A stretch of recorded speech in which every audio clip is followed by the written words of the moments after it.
उत्कर्ष विज्ञान कार्यक्रम को पुणी थरे समस्त नवम श्रेणी छात्र छात्री मानू स्वागत।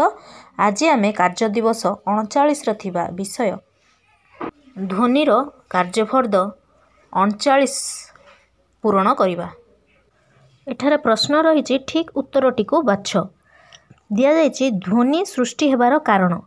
प्रथम देइछि कंपन, द्वितीय देइछि शीतलीकरण, तृतीय देइछि उत्तप्तीकरण एवं चतुर्थ देइछि गमन।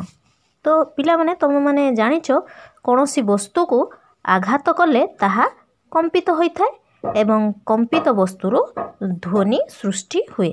तेणु यार उत्तर हबो ध्वनि सृष्टि हेबार कारण होछि कंपन।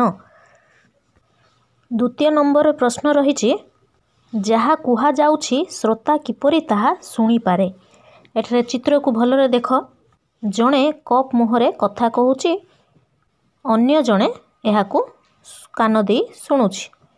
तो कप मुहरे कथा हेले कपटी कंपित हुए एवं कप्र तल पार्श्वर लागिथिबा सूतारे अनुरूप कंपन सृष्टि होइथाय।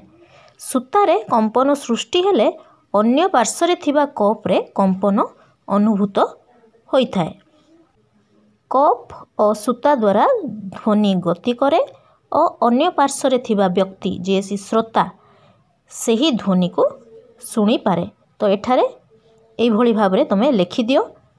नेक्स्ट पेज जिबा, पेज नंबर 113। प्रश्न रही 3 नंबर चाउल दाना नाच तुमे किपरि देखाई पारिबो। तो चाउल दाना नाच देखाइबा पई आमको गोटे पात्र दरकार। गोटे पात्र को एक पतला प्लास्टिक फॉइल द्वारा ढांकी रखिबा। सही प्लास्टिक फॉइलटी को सबु दिगरु टाणी पात्रर मुहरे एक रबर बैंड द्वारा बांधी देबा। ताहापरे सही प्लास्टिक फॉइल उपरे किछि चाउल दाना पकाइबा। एही पात्र पार्श्वरे गोटे चटका करेईर तल पट को चामच साहाय्य शक्त भावरे आघात करिबा। एहा द्वारा जे उच्च ध्वनि सृष्टि हबो ताहा वायु माध्यमरे संचरित होई प्लास्टिक रे अनुरूप कंपन सृष्टि करिवो एवं चाउल दाना गुड़िक प्लास्टिक फॉइल उपरे नाच करिवे। एही परी आमे चाउल दानार नाच देखाई पारिबा।